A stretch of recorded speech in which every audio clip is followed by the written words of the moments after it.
नमस्कार दोस्तों। देखिए, एक इंटरेस्टिंग कंपनी है। इसको बहुत सारे रिटेल इन्वेस्टर पता नहीं क्यों इसको ट्रैक करते हैं। मेरा इसमें कोई भी रुचि नहीं रहता, लेकिन वीडियो बनाता हूँ ताकि हमारे जो रिटेल इन्वेस्टर्स हैं ये इससे इस तरह की कंपनी से बच पाएँ। इसके पहले भी मैंने इससे रिलेटेड जितने वीडियो बनाए सब में मैंने आपको बताया है कि ये कंपनी जो है काफ़ी छोटी कंपनी, माइक्रो कैप कंपनी है। और जो माइक्रो कैप कंपनीज़ होती हैं उस पर थोड़ा सा आप लेंस से थोड़ा सा देखा करिए। मतलब ऐसा नहीं होता लार्ज कैप मिड कैप की तरह की अपना पैसा डायरेक्ट उसमें इन्वेस्ट कर दें। इसको ज़्यादा स्क्रूटनी की ज़रूरत होती है। और इसमें अभी कुछ दिन पहले एक आया भी था न्यूज़ की इस कंपनी में हुआ गया बेसिकली जो रेवेन्यू होते हैं ये फर्जी दिखाए गए हैं। ठीक है, रेवेन्यू और प्रॉफिट ये सब जो है कंपनी के अकाउंट्स में ये फर्जी दिखाया गया है। और स्टॉक जो है जब रेवेन्यू देखता है मार्केट, यहाँ पे रिजल्ट अच्छे देखता है तो स्टॉक भागता है। और जब भागता है तो यहाँ पे प्रमोटर जो है माल बेच देते हैं, पैसा बना लेते हैं वो। तो और फंसता कौन है? माल वो बेचते हैं तो आप खरीदते हैं इधर, तो आप लोग फंस जाते हैं। तो देखते हैं क्या होता है। यहाँ पे एड शॉप ई रिटेल की बात कर रहा हूँ। ठीक है, ये पिटता हुआ स्टॉक 70 रुपये पे आ चुका है। इस बार रिजल्ट आए इसके, थोड़ा सा देखते हैं कैसे रिजल्ट रहे। जो यहाँ पे ईयर एंडिंग हुई 31 मार्च को, क्वार्टर एंड हुआ है।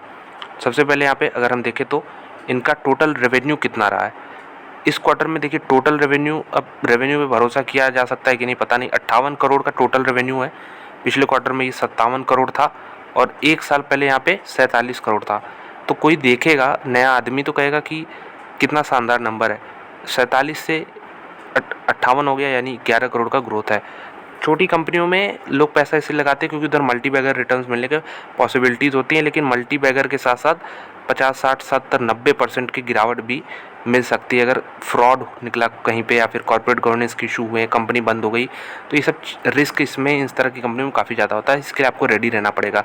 इसलिए अमाउंट ऐसा ही लगाना होगा जिसमें अगर कोई लॉस होता है तो आपको नुकसान ना हो। मतलब नुकसान तो होगा ही डेफिनेटली, लेकिन असर नहीं पड़ना चाहिए मेंटल हेल्थ पे और फाइनेंशियल हेल्थ पे, कुछ असर नहीं पड़ना चाहिए। छोटा अमाउंट कहने का मतलब है लगाना चाहिए।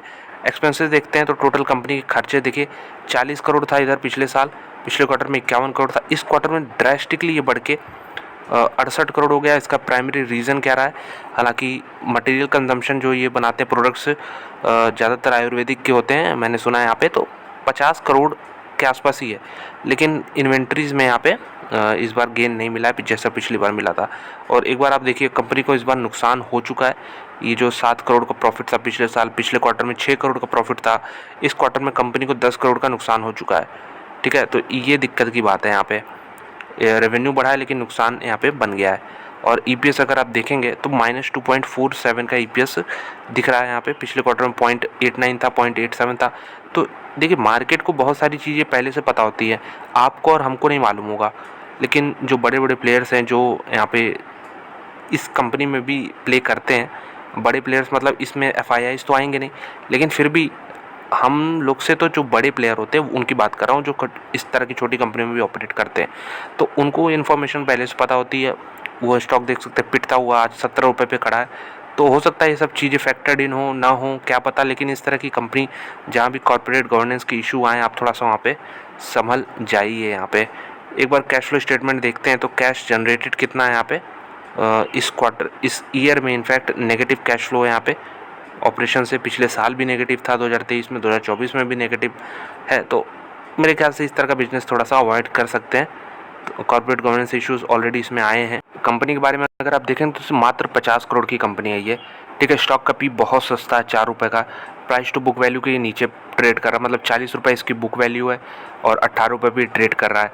तो इसमें अगर मैं पॉइंट्स आपको दिखाना चालू करूँ तो आप कहेंगे वाह कितना पॉजिटिव है, सब कुछ तो अच्छा है, तो इसमें तो रिस्क कम है, हम इन्वेस्ट कर सकते हैं, पैसा बड़ा बना सकते हैं। लेकिन फिर यही है ना, इन सब डेटा का ऑथेंटिसिटी क्या है? प्राइस का ठीक है मैं मानता हूँ, इसमें कोई दिक्कत नहीं है। प्राइस जो है मार्केट सुप्रीम है, वो 17-18 पीस को आज खड़ा किया तो इसके पीछे का रीज़न है। लेकिन बुक वैल्यू 40 है, इस पर मुझे भरोसा नहीं होगा। यहाँ पे अगर बात करें रिटर्न रेशियोज इतने बढ़िया हैं तो क्यों हैं? तो भरोसा टूट जाता है अगर इस तरह की न्यूज़ आती है कि प्रमोटर्स ऐसा कर रहे हैं या फिर कोई भी कंपनी से रिलेटेड जो है ऐसा जुड़ा हुआ है वो ऐसा कर रहा है। और इंट्रिंसिक वैल्यू देखें तो 292 रुपये है। तो मतलब इस सारे अगर डेटा पॉइंट जोड़ के अगर कोई इस कंपनी का असली वैल्यू निकाले तो 292 आता है। फिर क्वेश्चन तो वही आ जाता है ना कि ये डेटा वैल्यूज़ का ऑथेंटिसिटी कितना कितना अच्छा है। हो सकता है ये 29 रुपये भी ना हो, 3 रुपये भी ना हो, क्या भरोसा है यहाँ पे? सब कुछ घुमा फिरा के तो यहाँ पे सारे डेटा पॉइंट्स पे आ जाता है। और डेटा पॉइंट्स में मेरे ख्याल से भरोसा नहीं किया जा सकता अगर इस तरह के बीच में अगर न्यूज़ आ जाते हैं तो।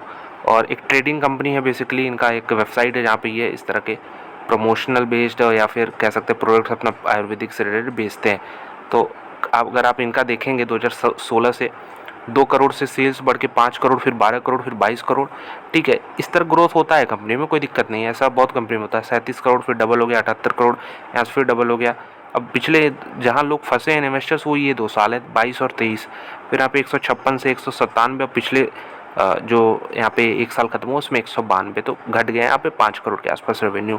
और यहाँ पे प्रॉफिट भी 19 करोड़ से घट के 13 करोड़ हो गया। तो दिक्कत आई है पिछले 2 सालों में, और अब इसके पीछे पता नहीं क्या रीज़न है। मैंने जितना था एक्सप्लेन कर दिया है, अभी खुल के और भी चीज़ें यहाँ पे मेरे ख्याल से आनी चाहिए। और अगर हम प्रमोटर्स की होल्डिंग देखें तो सबसे बड़ा क्वेश्चन मार्क, सबसे बड़ा तो यही आता है कि सब कुछ इतना बढ़िया चल रहा है, कंपनी अच्छा परफॉर्म कर रही है, तो प्रमोटर होल्डिंग रखे ना। प्रमोटर भी तो बड़ा पैसा बनाए अगर होल्ड करते हैं तो, वो क्यों छोटे छोटे प्रॉफिट लेके निकल रहे हैं? तो सबसे बड़ा क्वेश्चन मार्क तो यही उठता है। ठीक है, प्रमोटर अगर कंपनी बहुत अच्छा कर रही है तो प्रमोटर को जो 50 करोड़ का मार्केट कैप हो वो 500 करोड़ का मार्केट कैप हो जाएगा।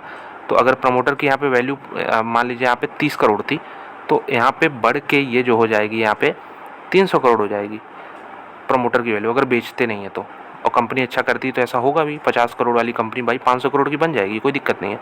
लेकिन प्रमोटर धड़ाधड़ माल बेचे जा रहे हैं, तो फिर वो क्वेश्चन मार्क रेस करता है कि ऐसा क्यों कर रहे हैं। तो डेफिनेटली एक बहुत बड़ा अवॉइड है मेरी तरफ से, आप इसको थोड़ा सा इग्नोर करिए। थोड़ा सा इसका रिटर्न प्रोफाइल आपको दिखाता हूँ। जब से पूरी लिस्टिंग हुई है कंपनी अभी भी 140% ऊपर है, तो बहुत नीचे के भाव से ये देखिए रनअप स्टार्ट हुआ है यहाँ पे।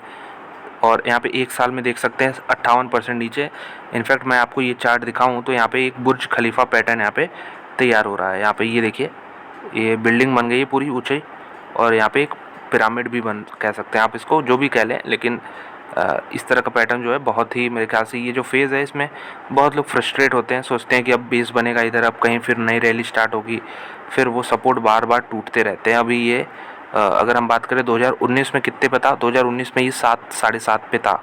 ठीक है, और उसके बाद 2022 में इसने हाई बनाया 137 का। डेफिनेटली ये सब एडजस्टेड प्राइजेज़ हैं। तो अभी कितने पे, अभी 18 पे है। तो अभी देखिए दोस्तों यहाँ पे सपोर्ट 43 के अराउंड था, ये इंपॉर्टेंट सपोर्ट था जो कि यहाँ पे ब्रेक हुआ है, और उसके बाद से ये रुकने का नाम नहीं ले रहा है। स्टॉक देख सकते हैं गिरता जा रहा है। तो क्या करना चाहिए, आप समझदार हैं खुद ही।